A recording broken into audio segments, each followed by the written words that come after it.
dari Fakultas Tarbiyah dengan perguruan ingin melakukan wawancara terkait kultur dari sekolah dari madrasah MA Nurul Mujtahidin di sini Maras ini. Yang pertama yang akan kami tanyakan indikator aspek wawancara yaitu terdapat tegur sapa dengan salam. Nah, pertanyaannya, bagaimana kebiasaan yang ada di sekolah pada saat bertemu dengan guru, siswa, ataupun warga sekolah yang lain? Sebelumnya terima kasih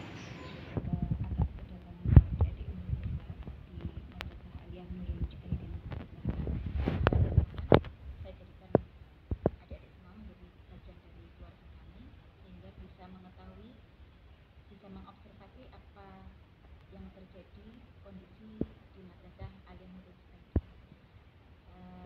Terkait dengan aspek yang ditanyakan, untuk yang pertama, apakah terdapat tegur sapa dengan salam? Insya Allah ada komunikasi yang baik antara semua warga sekolah, baik guru, siswa maupun karyawan. Tegur sapa dengan salam, baik itu saat pembelajaran di kelas maupun di luar kelas. Dan acara rutin pagi saat penyambutan peserta didik di awal masuk, sebelum masuk ke kelas, biasanya di pintu gerbang depan itu ada penyambutan. Jadi peserta didik saat membawa motor atau kendaraan harus mematikan motornya, kemudian disambut oleh bapak ibu guru yang piket hari itu untuk menyambut mereka dengan berjabat tangan dan memberikan doa dalam hati untuk bisa sukses. Insya Allah sudah terjalin tegur sapa yang bersama guru dengan distrik, insya Allah juga distrik dengan distrik yang lain. Kemudian indikator wawancara yang kedua, terdapat komunikasi guru atau siswa maupun pegawai setiap saat atau insidental.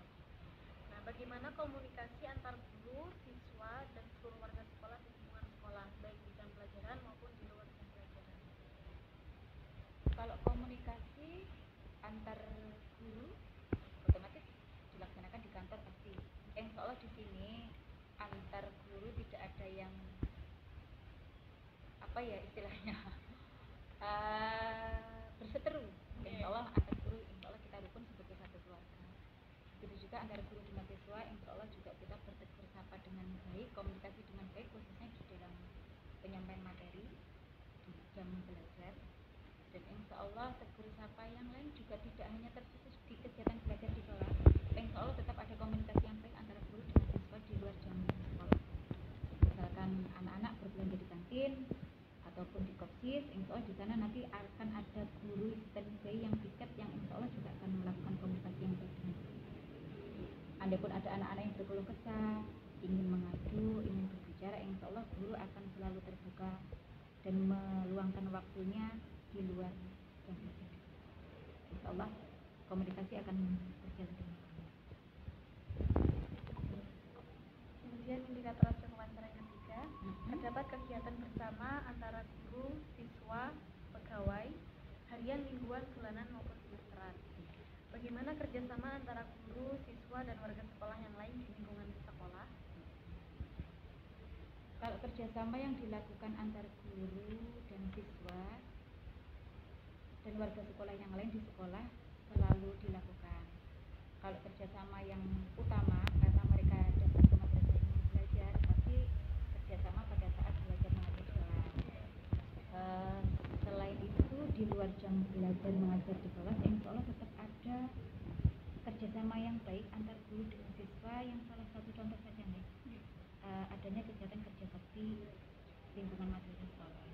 Insya Allah di madrasah kita itu ada kegiatan yang namanya Jumat bersih.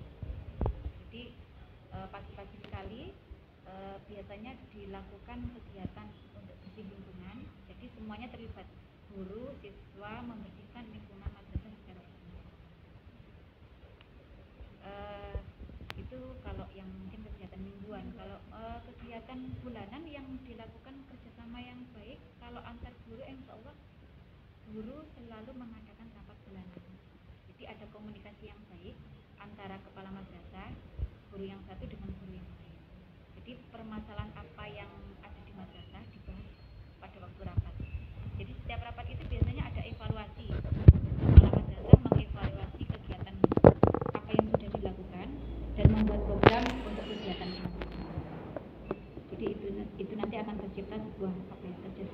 baik antara guru yang satu dengan guru yang lain. Kalau kegiatan semesteran yang akhir bulan yang melibatkan antara guru dengan siswa biasanya, atau mungkin antara siswa yang satu dengan siswa yang lain, ada kegiatan class meeting.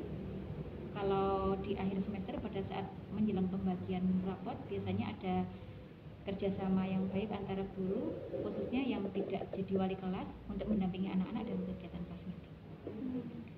Mungkin itu sekedar contoh ya.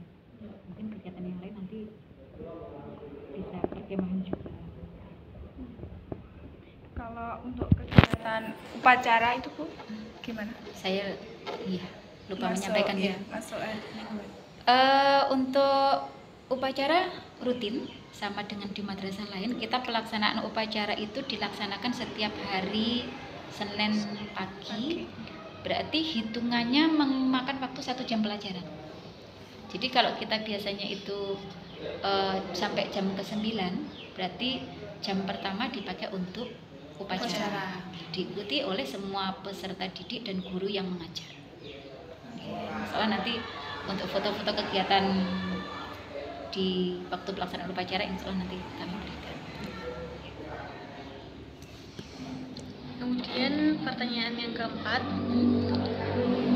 terdapat kepatuhan dan kedisiplinan dalam pelaksanaan peraturan. Bagaimana upaya penerapan peraturan kedisiplinan di sekolah? Dituntut setiap peserta didik untuk disiplin ya. Insya Allah sama juga dengan madrasah yang lain. Madrasah kita juga punya peraturan, punya tata tertib yang sebelum tata tertib itu ditaati mereka ada sosialisasi. Jadi biasanya di setiap awal tahun bagi peserta didik lama maupun peserta didik baru itu ada kegiatan matsama. Kalau dulu MOS pindah ke MPLM, kalau sekarang matsama masa ta'aruf siswa madrasah. Di situ nanti akan ada sosialisasi tentang tata tertib yang harus ditaati oleh peserta didik. Baik itu kewajiban apa yang harus dilaksanakan, larangan apa yang harus ditinggalkan atau yang tidak boleh dilakukan. Jadi insya Allah semua peserta didik menerapkan peraturan tersebut. Kemudian yang kelima, indikator aspek wawancara, terdapat aktivitas organisasi intrakurikuler dan ekstrakurikuler siswa.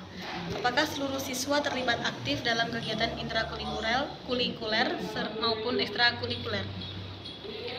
Madrasah kita juga punya beberapa program kegiatan intra berarti kegiatan yang dilaksanakan di pagi hari ya. Contoh kegiatan intra yang dilakukan itu muhadharah, terus pembiasaan sholat duha secara bergantian. Insya Allah semua peserta didik mengikuti. Terus kalau kegiatan ekstrakurikuler, otomatis kegiatan tersebut dilakukan di luar jam belajar pagi, dilaksanakan setelah KBM selesai. KBM selesai kalau di sini jam 13:45, berarti anak-anak rehat 15 menit. Jam 2 dimulai ekstrakurikuler kurang lebih 1,5 jam. Jadi dimulai jam 2 sampai jam 15.30. Berarti jam 14 sampai jam 15.30. Terkait dengan ekstrakurikuler, di sini itu ada ekstrakurikuler yang sifatnya wajib dan yang pilihan. Kalau ekstrakurikuler wajib itu kegiatan pramuka dilaksanakan setiap Jumat sore. Jadi jam 14. Kalau pramuka kayaknya agak molor, bukan 1,5 jam tapi 2 jam. Jam 14 sampai jam 16 ya. Kalau ekstra yang sifatnya pilihan itu ada 3 jenis. Ekstra berkaitan dengan seni, yang kedua ekstra berkaitan dengan keterampilan, dan yang ketiga berkaitan dengan olahraga. Kalau yang berkaitan dengan seni itu dilaksanakan pada waktu Sabtu sore terkait dengan seni musik, yang kedua seni karawitan, yang ketiga seni hafsi sama tilawah Al-Quran. Kalau yang kegiatan ekstra keterampilan itu berkaitan dengan yang pertama tata busana, yang kedua bengkel atau otomotif, yang ketiga las. Dan khusus yang keterampilan ini dilaksanakan setiap Selasa sore atau Selasa sore. Terus ekstra pilihan yang ketiga terkaitan dengan bidang olahraga, yaitu apa? Bola voli dengan futsal biasanya dilaksanakan setiap hari Kamis sore. Jadi anak-anak itu dalam satu minggu ada 4 hari ekskul yang bisa diikuti. Tapi kalau yang wajib Jumat, kalau yang khusus olahraga Kamis berarti khusus olahraga. Tapi yang hari Selasa dan dari Sabtu sampai itu semua wajib juga. Cuma jalannya pilihan. MTS nanti MTS, MA juga ada. Nah, MTS nanti tantangannya ada tantang buka juga. Nanti sendiri-sendiri Antara yang MA sama MTS tersendiri.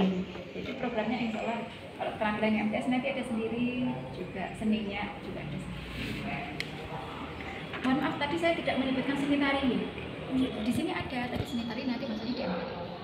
Oh, khusus ya MTS. Jadi itu nanti yang dari MA bisa mengikuti apa enggak Bu? Apa dikhususkan untuk yang anak MTS saja? Dikhususkan untuk anak MTS tapi pendampingannya tetap MA bisa. Soalnya kan nanti kepengurusan OPNM-nya kan terpadu. Ada OPNM MTS, ada OPNM MA. Tidak menutup kemungkinan anak MA yang ingin ikut menari juga diizinkan. Mungkin itu terkait intrakurikuler dengan ekstrakurikuler. Pertanyaan selanjutnya, terdapat semangat guru atau siswa atau pegawai dalam berkompetisi di sekolah, antar sekolah, level lokal, regional maupun nasional. Nah, pertanyaannya bagaimana semangat para guru, siswa maupun karyawan dalam mengikuti kompetisi, baik itu di sekolah ataupun antar sekolah dalam skala lokal, regional maupun nasional. Ini soal terakhir ya. Pertanyaan, tak soal terlalu berat. Terdapat semangat yang tinggi, insya Allah Bapak Ibu guru, karyawan, dan peserta didik punya semangat yang tinggi untuk berkompetisi, bukan untuk mencari kalah menang, tapi untuk sportivitas, memotivasi untuk berani. Kalau di lingkungan madrasah seperti tadi di bidang olahraga sudah saya sampaikan ada pas meeting. Terus biasanya kalau di madrasah kita itu pas menghadapi peringatan hari besar, itu ada peringatan 1 Muharram atau peringatan 1 Maulid ataupun Isra Mi'raj. Biasanya di situ juga ada kompetisi yang sifatnya keagamaan maupun seni, misalkan puisi atau pidato atau mungkin fashion show, baju muslimah atau yang lain sebagainya. Jadi itu kan insya Allah kompetisi di lingkungan madrasah tetap kita selalu ada. Sementara kalau kompetisi di lingkungan lokal, di lingkungan kecamatan, insya Allah setiap momen ada kompetisi di lingkungan kecamatan, baik itu olahraga dan seni, insya Allah kita juga mengurus perwakilan untuk ikut. Minimal kalau dalam Agustusan ada olahraga, ada DPP dan lain sebagainya. Kalau regional di lingkungan kabupaten terkait dengan kegiatan KSM, kompetisi sains maupun kompetisi seni, biasanya kan ada lomba-lomba apa ya? Fashion show juga tingkat kabupaten juga ada. KSM gitu. Terus apa sih? Pop singer apa bahasanya itu? Paduan suara Bukan, satu orang. Ini pendidikan aku apa ya? Pernah kok dilaksanakan? Itu insya Allah kita juga mengurus waktunya.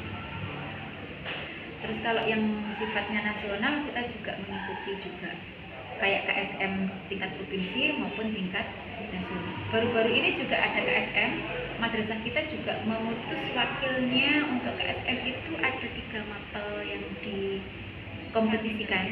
Itu mapel geografi, ekonomi, sama matematika. Kita memutus. Nanti insya Allah untuk profil mereka yang mengikuti hasilnya rating berapa, nanti kami berikan datanya, nanti bisa minta lewat. Jadi insya Allah terkait dengan pertanyaan terakhir, insya Allah Bapak Ibu peserta didik punya semangat yang tinggi untuk berkompetisi di berbagai hal, yaitu sains, olahraga maupun seni. Mungkin itu ada pertanyaan lagi. Sampai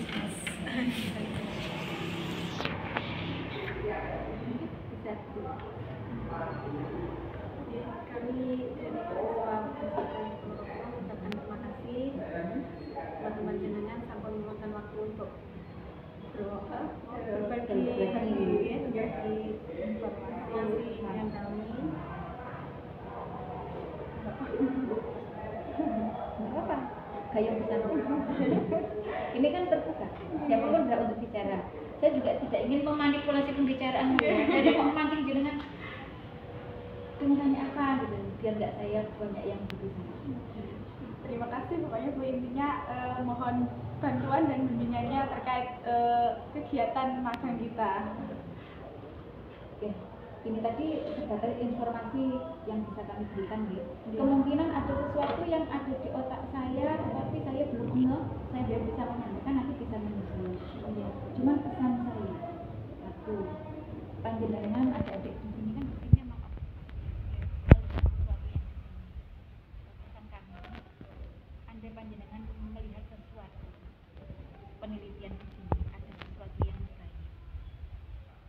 Boleh panjenengan foto, boleh panjenengan deskripsikan, boleh panjenengan informasikan sebagai penyemangat sebuah laporan untuk adik-adik nanti.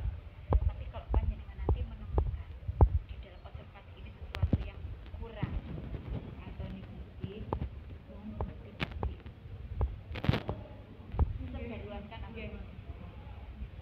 Tak ada banding yang terasa. Tidak ada sesuatu yang sempurna, tapi di sini juga banyak menemukan sesuatu kok gini kok nggak segini.